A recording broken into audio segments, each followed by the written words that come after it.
ಖಂಡೋಬಾ ಪುರಾಣ ಮತ್ತು ಇತಿಹಾಸ. ಹಿನ್ನೆಲೆ ಮತ್ತು ಮೂಲ.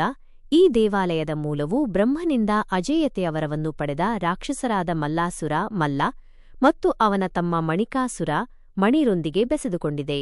ಇವರಿಬ್ಬರು ಭೂಮಿಯ ಮೇಲೆ ಅಶಾಂತಿ ಮತ್ತು ಅವ್ಯವಸ್ಥೆಯನ್ನು ಸೃಷ್ಟಿಸಿ ಋಷಿಮುನಿಗಳಿಗೆ ತೀವ್ರವಾದ ಕಿರುಕುಳ ನೀಡುತ್ತಿದ್ದರು. ಶಿವನ ಅವತಾರ. ರಾಕ್ಷಸರ ಈ ದೌರ್ಜನ್ಯವನ್ನು ತಡೆಯಲು ಇಂದ್ರ ಮತ್ತು ವಿಷ್ಣುವಿನಿಂದ ಸಾಧ್ಯವಾಗದಿದ್ದಾಗ ಸಪ್ತರ್ಷಿಗಳು ರಕ್ಷಣೆಗಾಗಿ ಶಿವನ ಮೊರೆ ಹೋದರು. ಆಗ ಶಿವನು ಮಾರ್ತಾಂಡ ಭೈರವನ ರೂಪವನ್ನು ಅಥವಾ ಅವತಾರ ತಾಳಿ ಭೂಮಿಗೆ ಬಂದನು.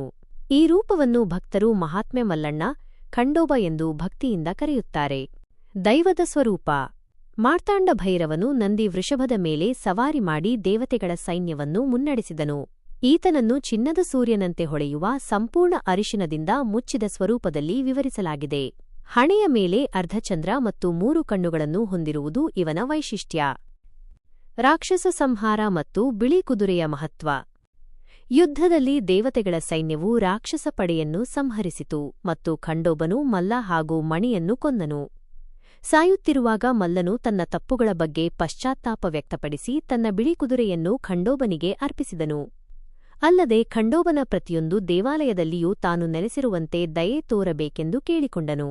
ಇದೇ ಕಾರಣಕ್ಕೆ ಈ ಕ್ಷೇತ್ರಕ್ಕೆ ಶ್ರೀ ಶಿವಮೈಲಾರಿ ಮಲ್ಲಣ್ಣ ಖಂಡೋಬ ದೇವಾಲಯ ಎಂಬ ಹೆಸರು ಬಂದಿತು. ದೇವಾಲಯದ ಮಾಹಿತಿ ಮತ್ತು ಆಚರಣೆಗಳು. ಸ್ಥಳ.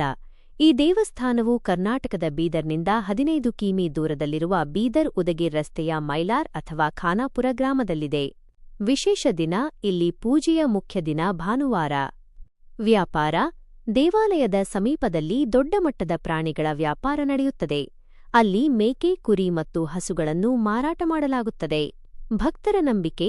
ಮೋಕ್ಷ, ಸಂಪತ್ತು, ಜ್ಞಾನ, ಹೊಸ ವಾಹನಗಳ ಖರೀದಿ ಮತ್ತು ದೀರ್ಘಕಾಲದ ರೋಗಗಳಿಂದ ಮುಕ್ತಿ ಪಡೆಯಲು ಲಕ್ಷಾಂತರ ಭಕ್ತರು ಈ ಸುಂದರ ದೇವಾಲಯಕ್ಕೆ ಭೇಟಿ ನೀಡುತ್ತಾರೆ. ಮೈಲಾರ ಮತ್ತು ವಿಜಯನಗರ ಸಾಮ್ರಾಜ್ಯದ ನಂಟು. ವಿಜಯನಗರದ ಅರಸರು ವಿವಿಧ ದೇವತೆಗಳನ್ನು ಮತ್ತು ಧಾರ್ಮಿಕ ಆಚರಣೆಗಳನ್ನು ತಮ್ಮದಾಗಿಸಿಕೊಂಡರು. ಈ ಪ್ರಕ್ರಿಯೆಯಲ್ಲಿ ಅವರು ಪವಿತ್ರ ವಿಗ್ರಹಗಳನ್ನು ದೂರದ ಪ್ರದೇಶಗಳಿಂದ ರಾಜಧಾನಿಗೆ ತರುತ್ತಿದ್ದರು. ಹೊಸ ದೇವಾಲಯಗಳನ್ನು ನಿರ್ಮಿಸಿದಾಗ ಹೊಸ ಶಿಲ್ಪಗಳನ್ನು ಕೆತ್ತಿಸಲಾಯಿತು.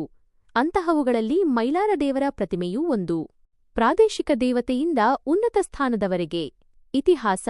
ಮೈಲಾರವು ದಕ್ಷಿಣ ಭಾರತದಲ್ಲಿ ಸುದೀರ್ಘ ಇತಿಹಾಸವನ್ನು ಹೊಂದಿದ್ದರೂ ಆರಂಭದಲ್ಲಿ ಇದು ಗ್ರಾಮೀಣ ಸಮುದಾಯಗಳು ಮತ್ತು ಪಾದ್ರಿಗಳಿಂದ ಪೂಜಿಸಲ್ಪಡುತ್ತಿದ್ದ ಒಂದು ಪ್ರಾದೇಶಿಕ ದೈವವಾಗಿತ್ತು.